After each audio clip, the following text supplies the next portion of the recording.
What a day in the equities markets we had. Very interesting. A corrective bounce in SPY. I have the minute chart pulled up. Typically, I don't zoom in this close, but I wanted to show this example of bearish divergence. You can see the RSI dipped out of that overbought region, which is over 70, a couple of different times, each time failing to set a new high. And the price continued to set higher highs. Bearish divergence. Sure enough, towards the end of the day, this was just a landslide. And what happens tomorrow?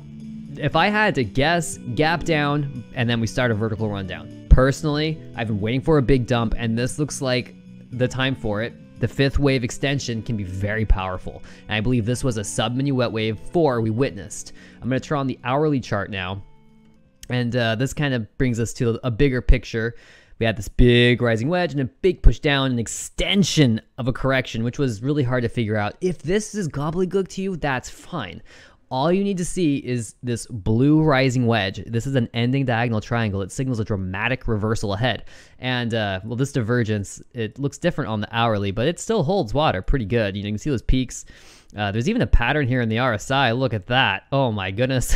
A triangle in the RSI.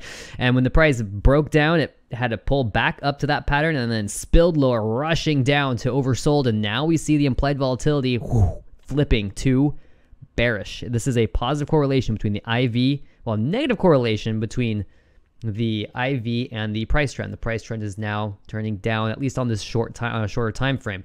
I am thinking we're going to keep dumping until we get to this green line here. That's the apex of this rising wedge. I don't know why that happens. It just is. It's an observable thing. So far, I want to just start to talk about this downtrend. I believe we could have had waves 1 and 2, and now we're working on this third wave, which I assume is extending. And what really makes me think this is an extension is we didn't get a pass of the bottom of level 1, 392. The price turned below that and headed lower. This would be the max level for wave 4. So to see a small continuation pattern through here, this is like a flag, a perfect bear flag, perfect half staff formation through here. Now we have this bounce. It's possible that this is actually all 1 and this is just 2.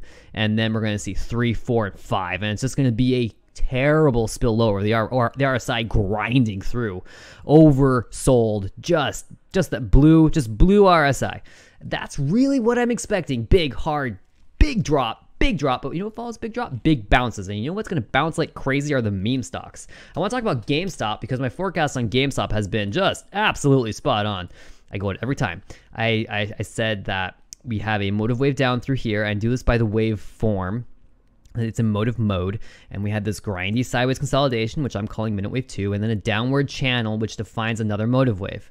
And so I'm looking for 5 waves, and these would be minute waves 1, 2, and 3. This could be extending. This could all just be wave 3 through here, and this is just a bounce in that wave, and we're going to see a big push lower. For the time being, I'm calling it wave 4 because, as you can see, the price did not make a significant close here into the range of motive wave 1, which came down and bottom right there. That's this move down into the beginning of that triangle. And I think that triangle is most appropriately drawn if I just pull that forward. So it starts there.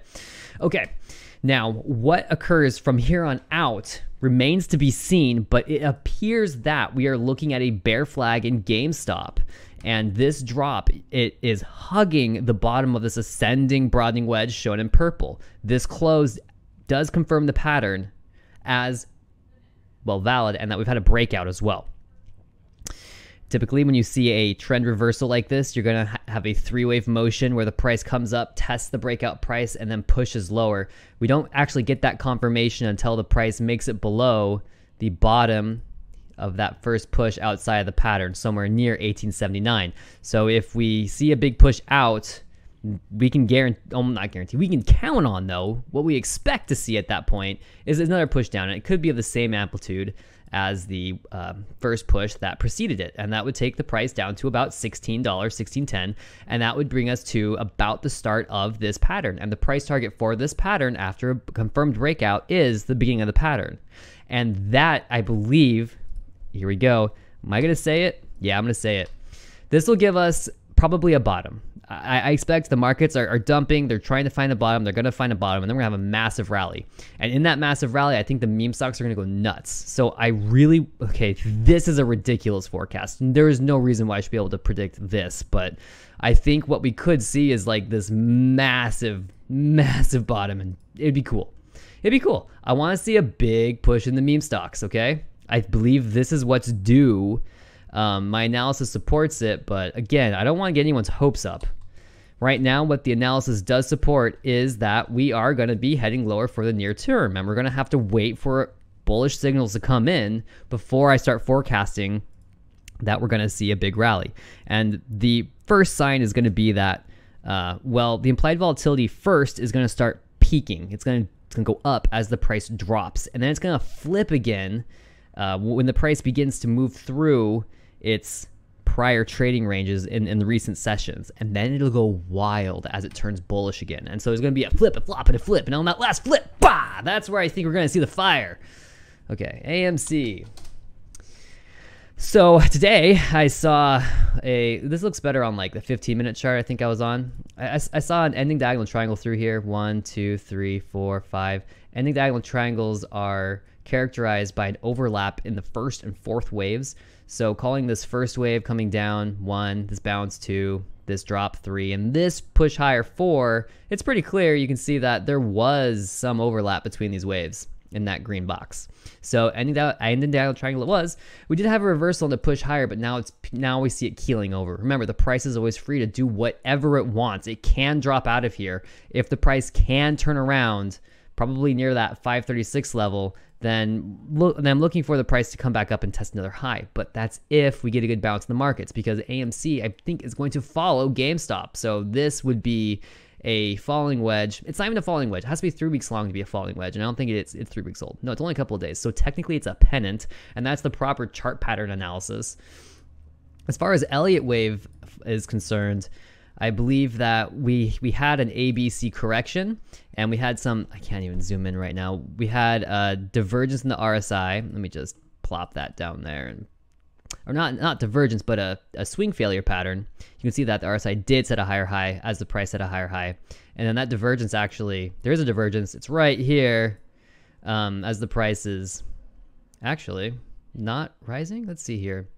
So the RSI is taken from the closing price of a candle. So this peak was at 597. It's the opening or the close of this candle, which is actually 597. Okay.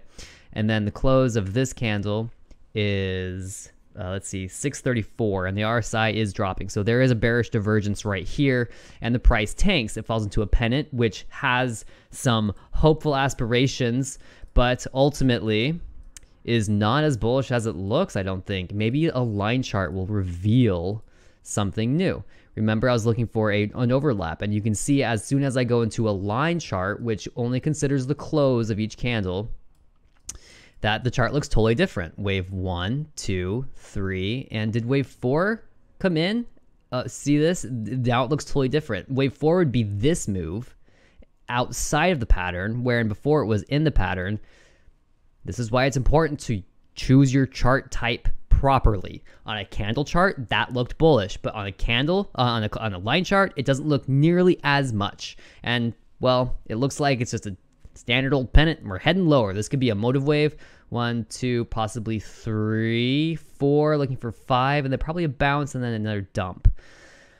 AMC, looks like it's going lower with GameStop, but I am expecting those to just catch fire and fly with the markets after the market's bottom. Ape still going through sideways extension of correction. That's just annoying.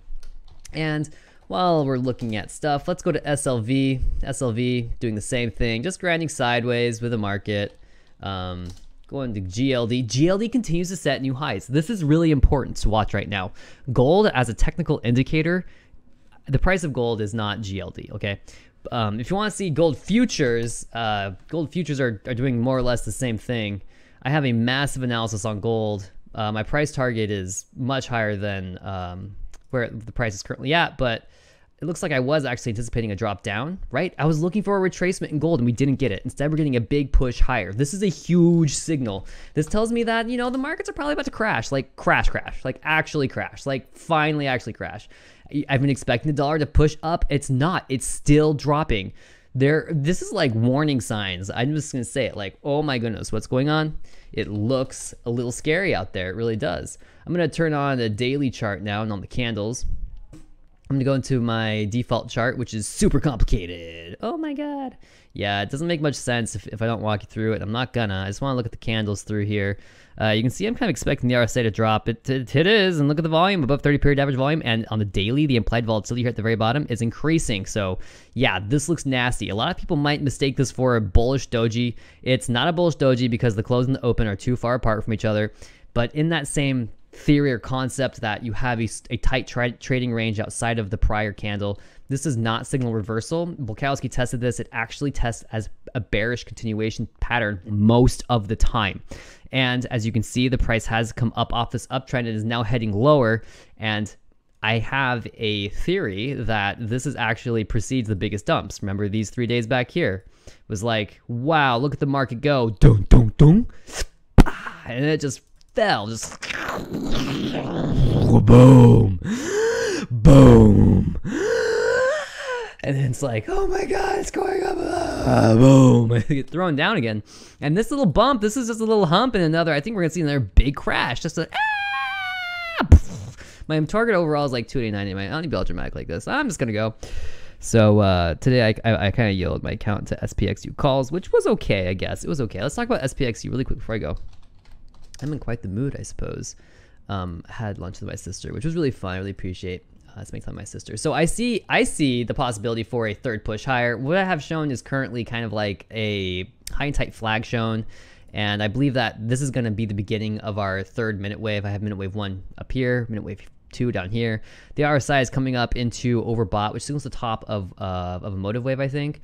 So it's possible wave 1 actually was up here, and this is wave 2, and we're just actually about to start to see the beginning of wave 3. And I think wave 3 could take us to 1735, and I'm gonna go out on a limb here and say that could actually be tomorrow. What do I want to see? I want to see a gap down in SPY, a gap up in SPXU, and then long candles. I'll just go ahead and show what the SPXU trades I have are. So I entered in the earlier today, and I bought this first $16 call for 24, and I could have sold for 34 today. I held like a dummy. If this is a high and tight flag, Bulkowski advises to buy only once price has pushed out the top. I entered somewhere in the middle of this downtrend. That's just the way I roll. Don't trade like me necessarily. Make your own choices. I trade for fun. I do the analysis. The analysis is good, but I don't recommend just following my trades. It's never a good idea. I'm just like gambling. I'm like, look, a 1650 call that expires tomorrow. Like, where is 1650?